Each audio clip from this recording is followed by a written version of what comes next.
of opening now, because now necessity is the mother of invention, you know, with someone like that. So, and what do you say to someone like that as far as, you know, that window? Because there's still some resistance, there may be some questions or doubt. Yes, resistance is the key. Until we are willing, there's not going to be a change. Okay, we can't change anything in resistance.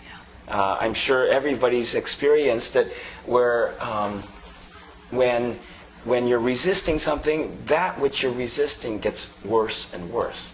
It's just like throwing more fuel into the fire. So the first thing to turn the fire down, we have to stop throwing more fuel in, which means we have to start to let go of resisting, which means we have to become aware, oh, I'm resisting now. Awareness of that resisting. And once we start to realize, oh, I am in resistance, I don't want to talk to this person, or I don't want to do that, or whatever. And so that's the first sign of resistance. And then we step back from that resistance, we can find neutrality. There you go. Okay? Neutrality is just like in the driving a car. What happens is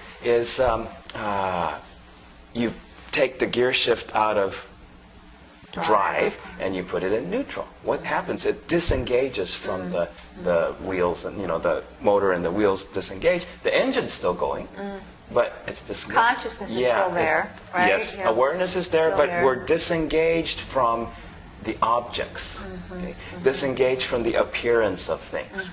And once we disengage our attention from the appearance of things, then we're able to be neutral and go, we're experiencing what is. And disengaging from that reactivity, by the way, being reactive to things, which is very, you know, that knee-jerk, like the first thing with people, like, oh, I lost my job, I got to get a resume. Well, wait, hold on, cowboy.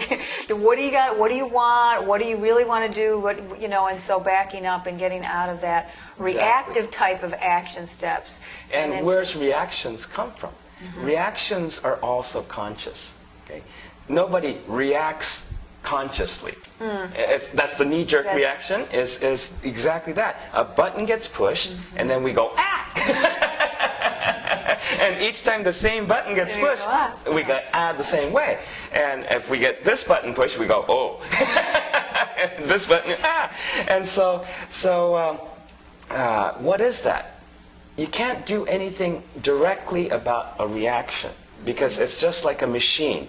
And when the machine is turned on, it's going to do what the machine does. So all reactions are like that. It's like a loop where once it's on, and we can't fight that. To become neutral means, oh, there's the reaction. Let's say the reaction's anger. Okay? And so then the anger reaction happens when we observe, oh, this is anger. Wow, it's great anger.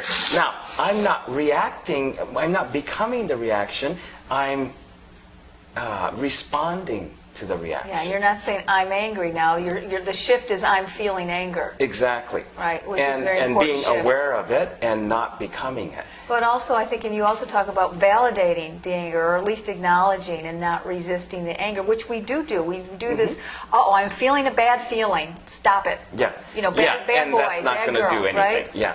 And you feel guilty now because you're angry. Exactly. And things it's a like vicious circle. That's all resistance.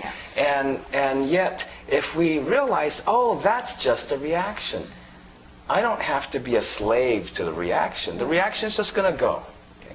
It's just like turning the light on. You know, push the button, the light goes on. It's just a mechanical thing. So the reaction just goes on, and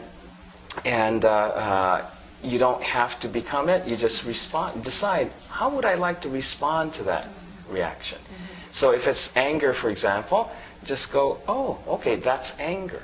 It's really no different than what would you do if a child came to you and was really angry?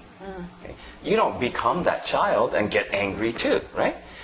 We go, oh, this child. Some of us do, but stop that. Yeah. And so when you realize, oh, this is a child, and he or she is frustrated, and so as an adult, you go, okay, yeah, I understand you're angry, but you're coming from a place of kindness. You're responding to this person's anger in kindness or in calmness.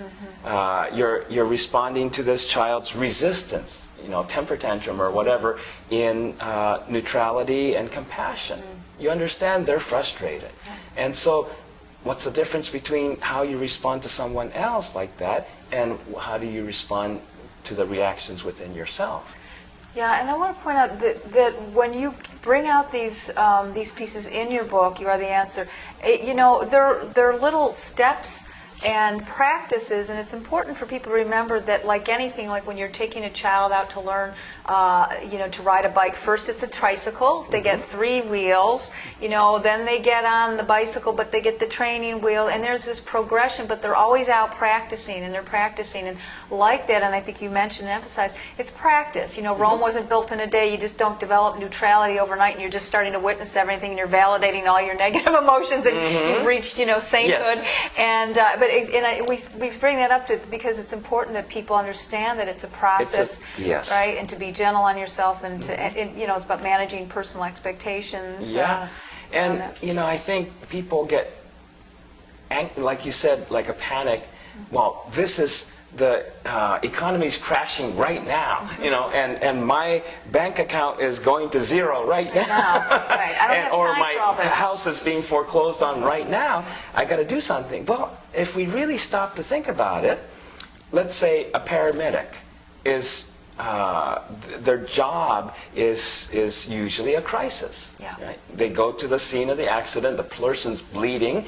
There could be a life endangering situation. So it's not like, oh, okay, I think I'll go meditate for 2 hours and then I will clear my mind and decide what to do. No, they have to act upon things right away. But a paramedic doesn't jump in and haphazardly, oh, this is a crisis, emergency, I got to do something away, without looking at and assessing the situation. So that's the kind of, even for a moment, we have to stop. Right. And real meditation really only takes a moment. Only takes a moment. And, and by the way, paramedics and other emergency people are trained for that equanimity piece. I mean, they have that. And I want to share a personal thing that just came up, because I think I had an experience a few years ago where everything just went away, like overnight. My work dried up, my bank account went to nothing. I was panicked because for the first, I was going to bounce a very big check to my bank that I really loved. I was absolutely flipped out. And my reaction, my reactiveness, because I was in this just flipped out mode, it just spiraled things and created a chain of reaction and events in my life that, looking back now, had I had the knowledge, not only practical knowledge, like banking knowledge and banking relationship knowledge or what have you, I could have chosen differently. And this goes to another thing I'd love for you to speak about choice. I could have chosen differently, and my experience, the experience that I assigned and all those memories that went into my thing about this is traumatic. When A happens, then it means B trauma. And now I know, well, if this happened now, A happened, it wouldn't need to be trauma. I have a different assigned value to that. So I'm kind of bringing in a few things that you talk about. I'd love for you to talk about choice, because when people are in stress in times like this, they perceive that they have very little choice. Yes. Unless there's no jobs, there's no choice, there's no choice. And in fact, in the infinite world, universe, we know that there are all kinds of choices. It's infinite possibility. Incredible amount of choices, every kind of choice. You can make a choice up. And I have a good example. 2.5 years ago, I had a heart attack. And most people would consider that a life-threatening situation. Michael's wife is wagging her head off camera here, just so you know. Yes, Michael. Yes, and a lot of people don't like it when I laugh about it, but laughter is a choice. Yeah. And most people think that you have to have a good reason to laugh. Things have to be really funny before you can laugh. And definitely, when you have good reason not to laugh, this is a serious situation, you're not supposed to laugh. But